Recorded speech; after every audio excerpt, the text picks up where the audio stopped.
We have been taught to fear the darkness. The entirety of modern civilization is a project dedicated to one thing: the elimination of shadows. We have built cities of glass and steel, bathed in a merciless light that never sleeps. We live in an age of total transparency, where every corner of existence must be measured, categorized, and illuminated. We believe we are in the driver's seat of our own minds, driving according to our conscious will. But upon only a little introspection, we realize that we are often merely following a built-in navigation system that exceeds our knowledge and understanding. We have created a glass cage of awareness, but we have forgotten that we run on software infinitely more complex than the screens we stare at. Carl Jung understood that one cannot find themselves solely in the light. This is the tragedy of our time. We are born too aware. We see everything, but we understand nothing. We have built a world with no hiding places for the soul, and now we are beginning to feel the claustrophobic effects of our own perfection. To survive the modern void, we must learn to turn off the light. We must dare to step out of the glass cage and return to the shadows of the cathedral. We must rediscover the Neo-Gothic soul. We were promised light, but shadows are where we truly grow. Welcome home. Part 2. The historical foundation from stone to glass. To understand why the glass cage feels so soulless, we must look at what we left behind in the dark. For centuries, the cathedral was not just a building. It was an external projection of the human psyche. Its deep vaults and flickering lights gave room to the inexplicable. Shadow was not a mistake to be fixed. It was a prerequisite for encountering the sacred.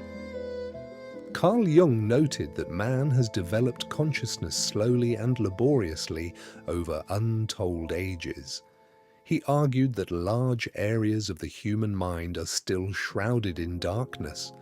But where the pre-modern human accepted this darkness as part of the mystery of existence, modern man chose a different path. The Enlightenment gave us light, but it was a light without warmth. We began to view the world and ourselves as machines to be optimized. Man's task, Jung wrote, is to become conscious of the contents that press upward from the unconscious. But modernity has done the opposite. We have built a world that actively represses the unconscious in favor of constant production and observation. When we replaced heavy stone with transparent glass, we lost our protection. We thought we were taming the shadow by illuminating it, but as Jung warned, the sole purpose of human existence is to kindle a light in the darkness of mere being. By trying to extinguish the darkness entirely, we have also extinguished the possibility of kindling that inner light. Part 3. The glass cage.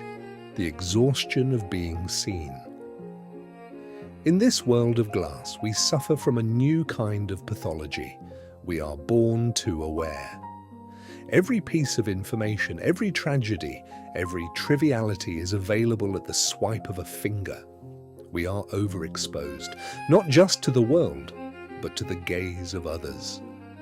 Carl Jung's concept of the persona, the mask we wear for society, has been stretched to its breaking point. Traditionally, the persona was a necessary tool, a shield that allowed us to navigate social structures without revealing our raw, unprotected selves. But in the digital glass cage, the persona is no longer a shield. It is a 24-hour performance. we have become curators of our own transparency, creating a version of authenticity that is in itself a fabrication. This constant performance leads to a profound psychological exhaustion. When we are always on, always visible, there is no room for the personal unconscious to breathe. We repress everything that doesn't fit the bright, curated image of our digital selves.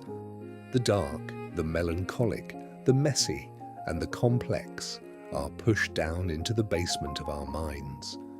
Jung famously said that one's shadow does not disappear by looking away from it.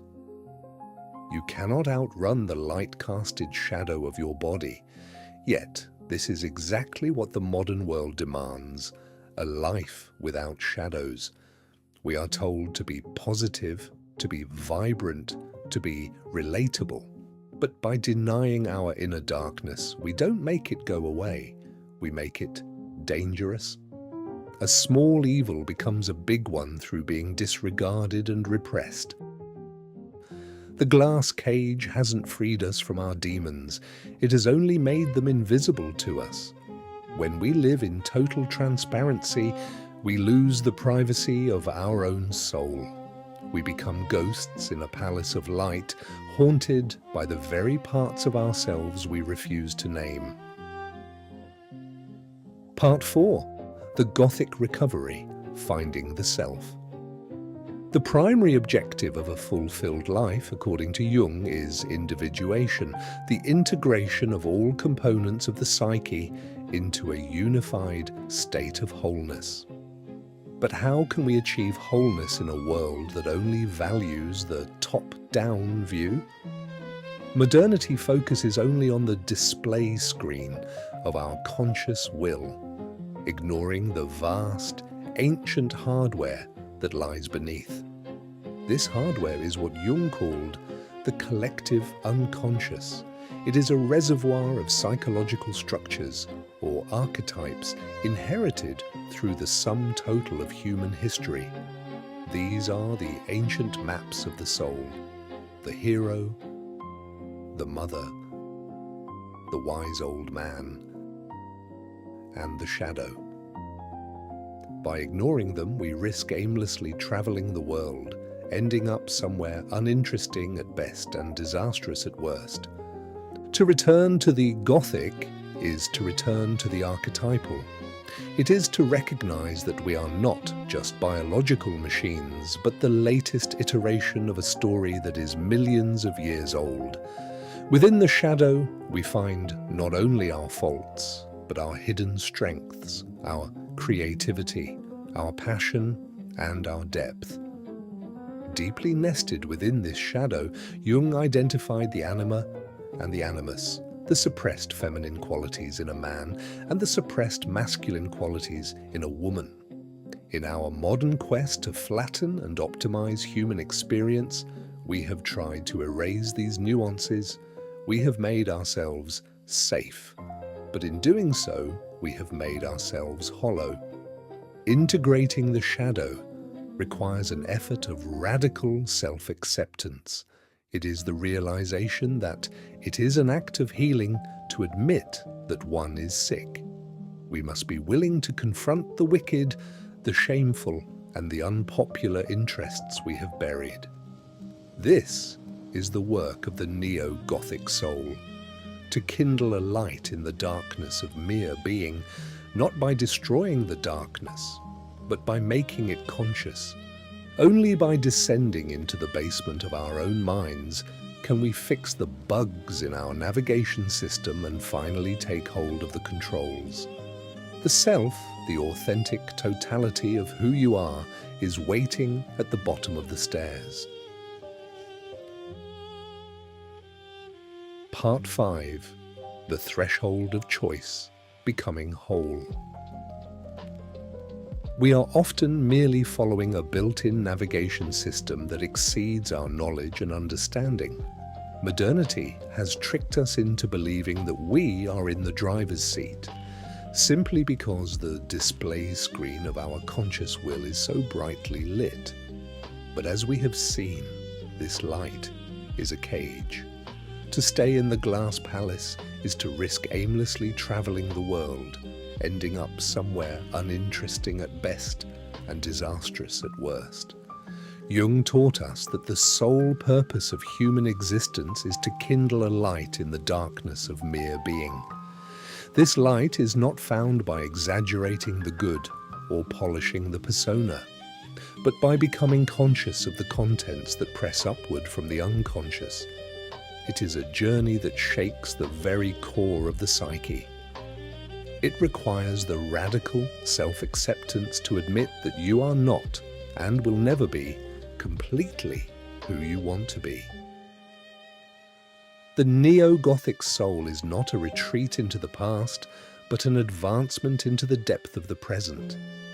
It is the realization that a small evil becomes a big one through being disregarded and repressed. By choosing the shadow, you are not choosing darkness, you are choosing wholeness. You are choosing to finally take hold of the controls and input the coordinates of your true destination.